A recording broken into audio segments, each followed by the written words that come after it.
UP और उत्तराखंड की खबरों के लिए एबीपी गंगा को सब्सक्राइब करें और बेल आइकन दबाएं। चलिए जिन लाभार्थियों से गुरमुरा श्रीमती फूलपति देवी गुरमुरा।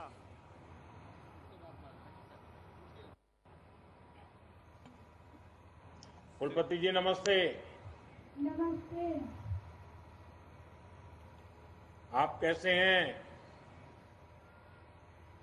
अच्छे हैं सर। उत्तर प्रदेश में ठंड शुरू हो गई? हाँ सर।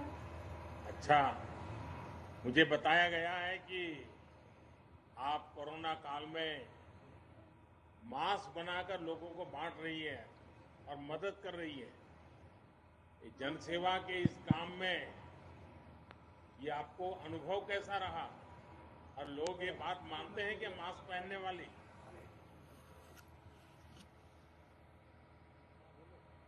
हाँ सर, कोरोना संकट में हम मास्क निःशुल्क बना के समूह द्वारा अपने गांव में और अपने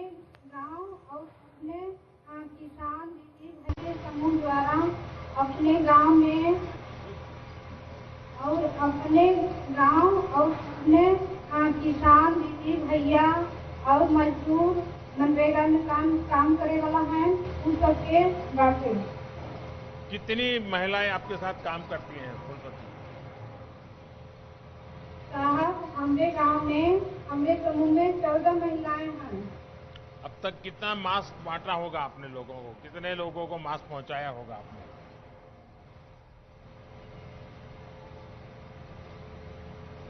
लगभग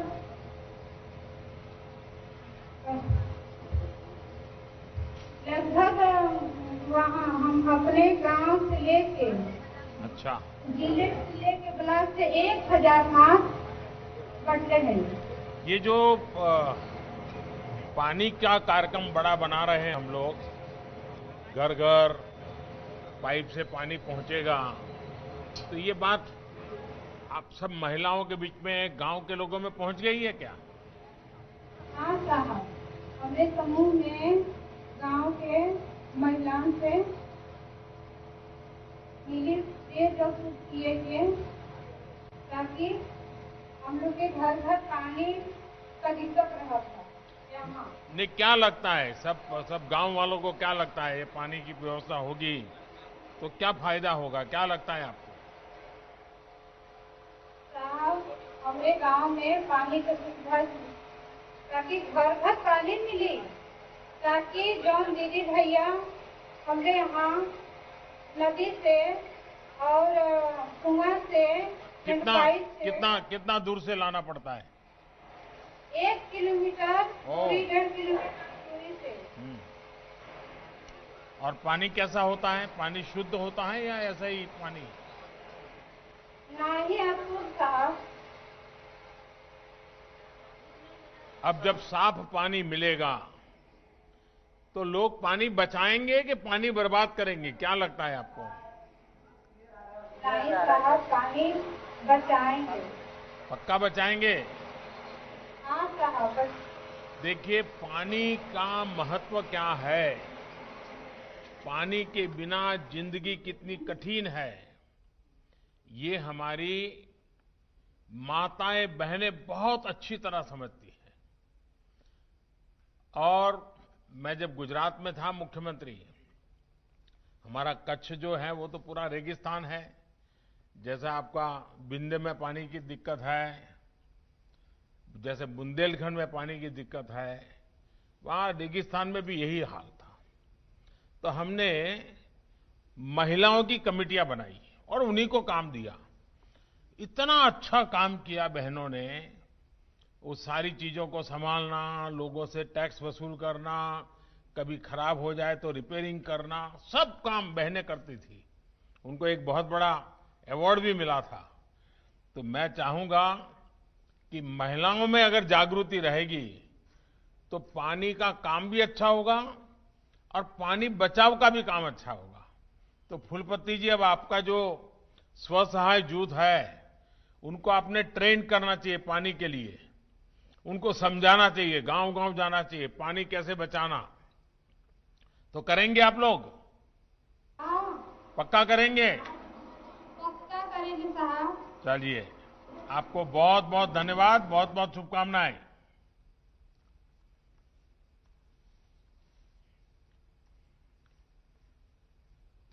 बैठिए फूलपति जी।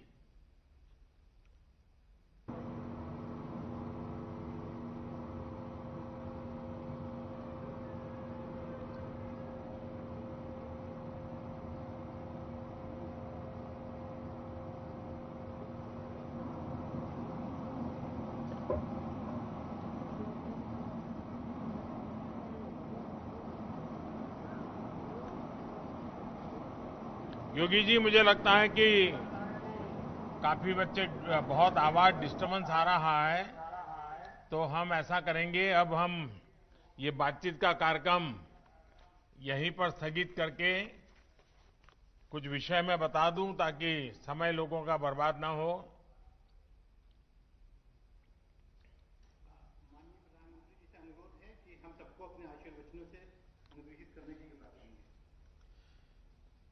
देखिए, जीवन की एक बड़ी समस्या जब हल होने लगती है तो एक अलग ही विश्वास झलकने लगता है। ये विश्वास आप सभी के साथ जो संवाद का कार्यक्रम बनाया गया, टेक्नोलॉजी के कारण हर किसी से मैं बात नहीं कर पाया, लेकिन मैं आपको देख पा रहा था। जिस प्रकार से आप जैसे घर में बहुत बड़ा उत्सव हो और जिस प्रकार से कपड़े पहन करते हैं घर में, साज सजा, वो सब मुझे दिख रहा था। मतलब कि कितना उत्साह और उमंग भरा पड़ा है आपके अंदर, वो मैं यहां से देख रहा था। ये उत्साह, ये उमंग, ये अपने आप में ही इस योजना का मूल्य कितना बड़ा है। पानी के प्रति आप लोगों की संवेदनशीलता कितनी है। परिवार में जैसे शादी ब्याह हो ऐसा माहौल आपने बना दिया है। इसका मतलब हुआ कि सरकार आपकी समस्याओं को भी समझती है, समस्याओं के समाधान में सही दिशा में आगे भी बढ़ रही है। और जब आप इतनी बड़ी मात्रा में जुड़े हैं, उत्साह उमंग के साथ जुड़े हैं, तो मुझे पक्का विश्वास है कि योजना सोचा है उससे जल्दी होगी। हो सकता है पैसे भी बचा लें आप लोग और अच्छा काम करें, क्योंकि जन भागीदारी होती है तो बहुत बड़ा परिणाम मिलता है। मां विंध्यवासिनी की हम सभी पर विशेष कृपा है कि आज इस क्षेत्र के लाखों परिवारों के लिए इस बड़ी योजना की शुरुआत हो रही है। इस योजना के तहत लाखों परिवारों को उनके घरों में नल से शुद्ध पेयजल मिलेगा। इस आयोजन में हमारे साथ जुड़ी हुई उत्तर प्रदेश की राज्यपाल श्रीमती आनंदीबेन पटेल जी, सोनभद्र में उपस्थित उत्तर प्रदेश के यशस्वी मुख्यमंत्री श्रीमान योगी आदित्यनाथ जी, केंद्रीय मंत्रिमंडल के मेरे सहयोगी श्रीमान गजेंद्र सिंह जी, यूपी सरकार में मंत्री भाई महेंद्र सिंह जी, अन्य मंत्रीगण, सांसद और विधायकगण, विंध्य क्षेत्र के सभी बहनों और वहां पर उपस्थित सभी भाइयों को भी मैं बहुत बहुत अभिनंदन करता हूं। साथियों, विंध्य पर्वत का ये पूरा विस्तार पुरातन काल से ही विश्वास का, पवित्रता का, आस्था का एक बहुत बड़ा केंद्र रहा है। उत्तर प्रदेश में तो कई लोग जानते हैं रहीमदास जी ने क्या कहा था। रहीमदास जी ने भी कहा जा पर विपदा परत है, जा पर विपदा परत है, सो आवत यही देश। भाई और बहनों, रहीम दास जी के इस विश्वास का कारण इस क्षेत्र के अपार संसाधन थे, यहां मौजूद अपार संभावनाएं थी। विंध्याचल से शिप्रा, वेणगंगा, सोन, महानद, नर्मदा, कितनी ही नदियों की धारा वहां से निकलती है। मां गंगा, वेलन और कर्मनाशा नदियों का भी आशीर्वाद इस क्षेत्र को प्राप्त है।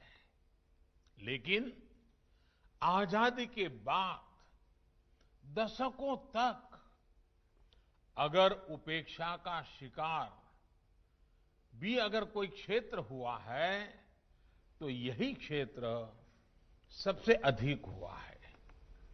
विंध्याचल हो, बुंदेलखंड हो, ये पूरा क्षेत्र संसाधनों के बावजूद अभाव का क्षेत्र बन गया। इतनी नदियां होने के बावजूद इसकी पहचान सबसे अधिक प्यासे और सूखा प्रभावित क्षेत्रों से ही रही। इस वजह से अनेकों लोगों को यहां से पलायन करने पर भी मजबूर होना पड़ा। साथियों, बीते वर्षों में विंध्याचल की इस सबसे बड़े परेशानी को दूर करने एक निरंतर काम किया गया है। यहां घर घर जल पहुंचाने और सिंचाई की सुविधाओं का निर्माण इसी प्रयास का एक बहुत अहम हिस्सा है। पिछले साल बुंदेलखंड में पानी से जुड़ी बहुत बड़ी परियोजना पर काम शुरू किया गया था, जिस पर तेजी से काम चल रहा है। आज 5,500 करोड़ रुपए की विंध्य जलापूर्ति योजना का शिलान्यास भी हुआ है।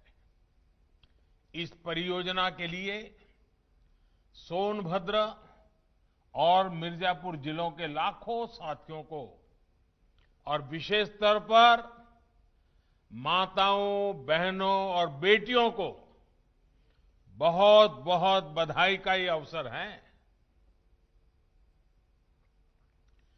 और आज जब मैं इस क्षेत्र के लोगों से बात करता हूं तो स्वाभाविक है कि इस अवसर पर मैं मेरे पुराने मित्र स्वर्गीय सोनेलाल पटेल जी की भी याद कर रहा हूं।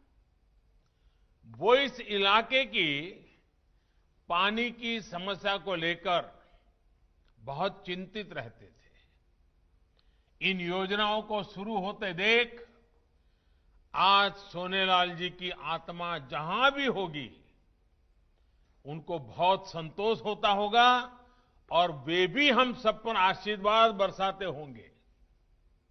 भाई और बहनों, आने वाले समय में जब यहां के 3,000 गांवों तक पाइप से पानी पहुंचेगा तो 40 लाख से भी ज्यादा साथियों का जीवन बदल जाएगा। इससे यूपी के, देश के हर घर तक जल पहुंचाने के संकल्प को भी एक बहुत बड़ी ताकत मिलेगी।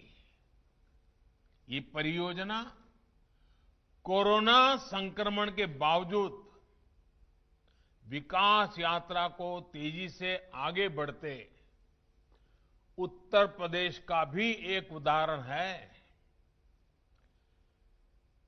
पहले जो लोग उत्तर प्रदेश के विषय में धारणाएं बनाते थे, अनुमान लगाते थे,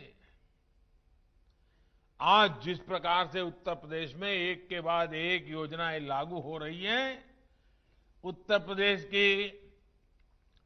प्रदेश की सरकार की, उत्तर प्रदेश सरकार के कर्मचारियों की एक छवि पूरी तरह बदल रही है। इस दौरान जिस प्रकार यूपी में कोरोना से मुकाबला किया जा रहा है, बाहर से गांव लौटे श्रमिक साथियों का ध्यान रखा, रोजगार का प्रबंध किया, ये बहुत सामान्य काम नहीं है जी। इतने बड़े प्रदेश में इतनी बारीकी से एक साथ इतने मोर्चों पर काम करना उत्तर प्रदेश ने कमाल करके दिखाया है। मैं उत्तर प्रदेश की जनता को, उत्तर प्रदेश की सरकार को और योगी जी की पूरी टीम को बहुत बहुत बधाई देता हूं। साथियों, हर घर जल पहुंचाने के अभियान को अब करीब करीब 1 साल से भी ऊपर समय हो गया है। इस दौरान देश में 2,60,00,000 से ज्यादा परिवारों को उनके घरों में नल से शुद्ध पीने का पानी पहुंचाने का इंतजाम हो चुका है और इसमें लाखों परिवार हमारे उत्तर प्रदेश के भी हैं। हम अपने गांव में रहने वाले गांववासी हमारे भाइयों बहनों के लिए शहरों जैसी सुविधाएं उपलब्ध कराने की निरंतर कोशिश कर रहे हैं। आज जो परियोजनाएं शुरू हो रही हैं, उससे भी इस अभियान को और गति मिलेगी। इसके अलावा अटल भूजल योजना के तहत पानी के स्तर को बढ़ाने के लिए जो काम हो रहा है, वो भी इस क्षेत्र को बहुत मदद करने वाला है। भाइयों और बहनों, हमारे यहां कहा जाता है, एक पंथ दो काज। लेकिन आज जो योजनाएं बनाई जा रही हैं, वहां तो एक पंथ अनेक काज, उनसे अनेक लक्ष्य सिद्ध हो रहे हैं। जल जीवन मिशन के तहत घर घर पाइप से पानी पहुंचाने की वजह से हमारी माताओं बहनों का जीवन आसान हो रहा है। इसका एक बड़ा लाभ गरीब परिवारों के स्वास्थ्य को भी हुआ है। इससे गंदे पानी से होने वाली हैजा, टाइफाइड, इंसेफेलाइटिस जैसी अनेक बीमारियों में भी कमी आ रही है। यही नहीं, इस योजना का लाभ इंसानों के साथ साथ पशुधन को भी हो रहा है। पशुओं को साफ पानी मिलता है तो वो भी स्वस्थ रहते हैं। पशु स्वस्थ रहें और किसान को, पशुपालक को परेशानी ना हो, इस उद्देश्य को लेकर भी हम आगे बढ़ रहे हैं। यहां यूपी में तो योगी जी की सरकार के प्रयासों से जिस प्रकार इंसेफ्लाइटिस के मामलों में कमी आई है, उसकी चर्चा तो दूर दूर तक है। एक्सपर्ट लोग भी इसकी चर्चा करते हैं। मासूम बच्चों का जीवन बचाने के लिए योगी जी और उनकी पूरी टीम को मैं मानता हूं हर उत्तर प्रदेश वासी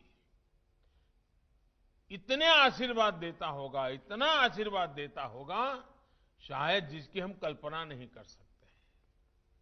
जब विंध्याचल के हजारों गांवों में पाइप से पानी पहुंचेगा, तो इससे भी इस क्षेत्र के मासूम बच्चों का स्वास्थ्य सुधरेगा, उनका शारीरिक और मानसिक विकास और बेहतर होगा।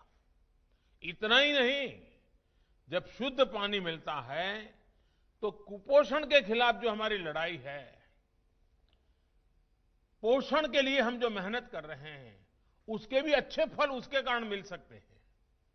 साथियों, जल जीवन मिशन सरकार के उस संकल्प का भी हिस्सा है जिसके तहत स्वराज की शक्ति को गांव के विकास का माध्यम बनाया जा रहा है। इसी सोच के साथ ग्राम पंचायत को, स्थानीय संस्थाओं को अधिक से अधिक अधिकार दिए जा रहे हैं। जल जीवन मिशन में पानी पहुंचाने से लेकर पानी के प्रबंधन और रखरखाव पर भी पूरा जोर है और इसमें भी गांव के लोगों की भूमिका बहुत अहम है। गांव में पानी के स्रोतों के संरक्षण को लेकर भी काम किया जा रहा है। सरकार एक साथी की तरह, एक सहायक की तरह आपकी विकास यात्रा में एक भागीदार की तरह आपके साथ है। जल जीवन मिशन ही नहीं, बल्कि प्रधानमंत्री आवास योजना के तहत जो गरीबों के पक्के घर बन रहे हैं, उसमें भी यही सोच प्रदर्शित होती है। किस क्षेत्र में कैसा घर हो, किस सामान से घर बने, पहले की तरह ये अब दिल्ली में बैठकर तय नहीं होता है। अगर किसी आदिवासी गांव में विशेष परंपरा के घर बनते हैं तो वैसे ही घर बने। दिल्ली वाले सोचते हैं वैसे नहीं।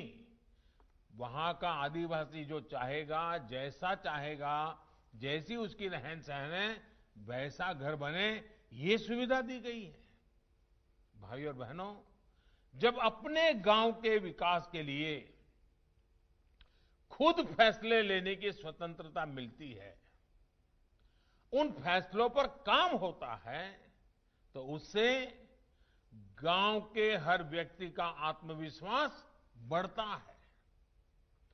आत्मनिर्भर गांव, आत्मनिर्भर भारत के अभियान को उसके कारण बहुत बड़ा बल मिलता है। इससे लोकल स्तर पर पैदा होने वाले सामान की खपत ज्यादा होती है। लोकल स्तर पर ही जो कुशल लोग हैं, उनको रोजगार मिलता है। राजमिस्त्री हो, फीटर हो, प्लम्बर हो, इलेक्ट्रिशियन हो, ऐसे अनेक साथियों को गांव में या तो गांव के पास ही रोजगार के साधन बनते हैं।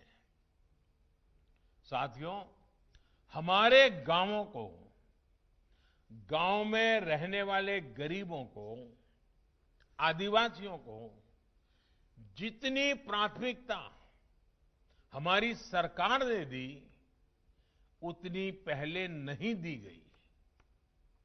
गरीब से गरीब को एलपीजी गैस सिलेंडर देने की योजना से गांव में जंगल से सटे क्षेत्रों को डबल लाभ हुआ है, दोहरा लाभ हुआ है। एक लाभ तो हमारी बहनों को धुएं से, लकड़ी की तलाश में लगने वाले समय और श्रम से मुक्ति मिली। यहां इतनी बड़ी मात्रा में जब माताएं बहनें बैठी हैं, पहले जब हम लकड़ी से चूल्हा जलाते थे, खाना पकाते थे, तो हमारी माताओं बहनों के शरीर में एक दिन में 400 सिगारेट जितना धुआं जाता था।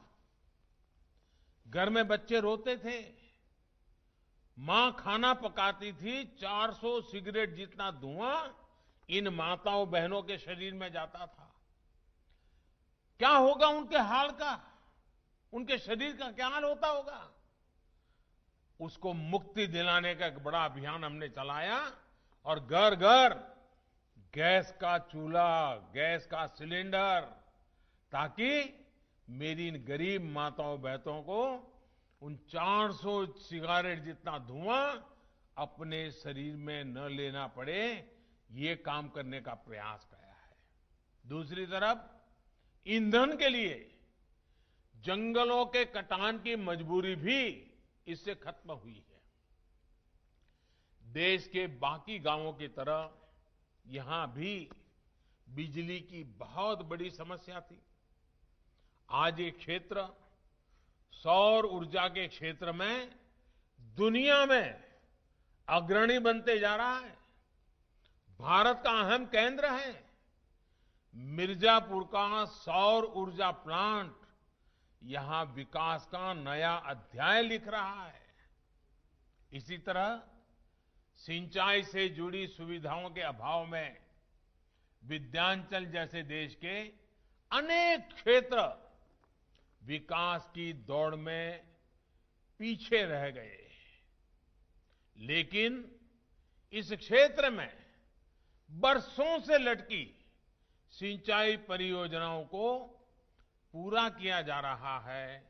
वहीं दूसरी तरफ बंजर जमीन पर किसान सौर ऊर्जा से बिजली पैदा करके अतिरिक्त कमाई कर सके, इसके लिए भी मदद की जा रही है।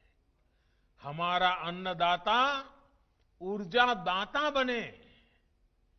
वो अन्न पैदा करता है, लोगों को का पेट भरता है। अब वो अपने ही खेत में उसके साथ साथ ऊर्जा भी पैदा कर सकता है और लोगों को प्रकाश भी दे सकता है। हम विंध्य क्षेत्र के विकास के लिए हर संभव प्रयास कर रहे हैं। चाहे वो मेडिकल इंफ्रास्ट्रक्चर बनाना हो या फिर इस इलाके में सड़कों का निर्माण, सभी पर बहुत तेज गति से काम चल रहा है। बिजली की स्थिति पहले क्या थी और अब कितनी बेहतर है, ये आप भी भली भांति जानते हैं। भाई और बहनों, गांव में विश्वास और विकास की कमी में एक और बड़ी समस्या रही है घर और जमीन से जुड़े विवाद। इस समस्या को उत्तर प्रदेश के इस हिस्से में रहने वालों से बेहतर भला कौन समझ सकता है। कारण ये है कि पीढ़ी दर पीढ़ी रहने के बाद उसके बाद भी गांव की जमीन के कानूनी कागज नहीं थे। अगर उनका घर है तो उस घर के संबंध में भी कितना है, लंबा है, कितना चौड़ा है, क्या उसकी साइज है, कागज कहां है, कुछ नहीं था। दशकों से लोग ऐसे ही जीते रहे, समस्या को झेलते रहे, विवाद बढ़ते गए और कभी कभी तो मारधाड़ हो जाती है, गला काटने तक पहुंच जाता है मामला, भाई भाई के बीच झगड़ा हो जाता है। 1 फुट जमीन के लिए एक पड़ोसी के साथ दूसरा पड़ोसी का लड़ाई हो जाती है। अब इस समस्या के स्थायी समाधान के लिए स्वामित्व योजना के तहत यूपी में ड्रोन टेक्नोलॉजी से घर और जमीन के नक्शे बनाए जा रहे हैं। इन नक्शों के आधार पर घर और जमीन के कानूनी दस्तावेज घर और जमीन के मालिक को सौंपे जा रहे हैं। इससे गांव में रहने वाले गरीब, आदिवासी, वंचित साथी भी कब्जे की आशंका से निश्चिंत होकर अपना जीवन व्यतीत कर पाएंगे। वरना मुझे तो मालूम है, गुजरात में तो आपके क्षेत्र के बहुत लोग काम करते हैं, तो कभी उनसे मैं बात करता था कि भाई क्यों चले गए थे, तो कहे नहीं भाई हमारा तो वहां जमीन का झगड़ा हो गया, हमारे घर का किसी ने कब्जा कर लिया, मैं यहां काम करता था, कोई घर में घुस गया। अब ये कागज मिलने के बाद ये सारे संकटों से आप मुक्त हो जाएंगे। यही नहीं, जरूरत पड़ने पर गांव के अपने घर के जो दस्तावेज हैं, जो कागज है, उससे अगर आपको कर्ज लेने की जरूरत पड़ी, बैंक से लोन लेने की जरूरत पड़ी, तो अब आप उसके हकदार बन जाएंगे। आप जा सकते हैं, कागज दिखा करके बैंक से लोन ले सकते हैं। साथियों, आज सबका साथ, सबका विकास, सबका विश्वास, ये मंत्र देश के हर हिस्से, हर नागरिक के विश्वास का मंत्र बन चुका है। आज देश के हर जन, हर क्षेत्र को लग रहा है कि उस तक सरकार पहुंच रही है और वो भी देश के विकास में भागीदार है। हमारे जनजातीय क्षेत्रों में भी आज ये आत्मविश्वास में भली भांति उसमें एक नई ताकत आई है और मैं इसको देख पा रहा हूं। आदिवासी अंचलों में मूल सुविधाएं तो आज पहुंच ही रही है, बल्कि इन क्षेत्रों के लिए विशेष योजनाओं के तहत भी काम किया जा रहा है। जनजातीय युवाओं की शिक्षा के लिए देश में सैकड़ों नए एकलव्य मॉडल आवासीय स्कूल स्वीकृत किए गए हैं। इसमें हमारे आदिवासी इलाकों के बच्चों को हॉस्टल की सुविधा उपलब्ध होगी। इसमें से अनेक स्कूल यूपी में भी खुल रहे हैं। कोशिश ये है कि हर आदिवासी बाहुल्य ब्लॉक तक इस व्यवस्था को पहुंचाया जाए। पढ़ाई के साथ साथ कमाई की संभावनाएं भी तलाशी जा रही हैं। वन उपजों की ज्यादा कीमत आदिवासी साथियों को मिले, इसके लिए 1250 वन धन केंद्र पूरे देश में खोले जा चुके हैं। इनके माध्यम से सैकड़ों करोड़ रुपए का कारोबार भी किया गया है। यही नहीं, अब आत्मनिर्भर भारत अभियान के तहत वनोपज आधारित उद्योग भी आदिवासी क्षेत्रों में लगे, इसके लिए भी जरूरी सुविधाएं तैयार की जा रही हैं।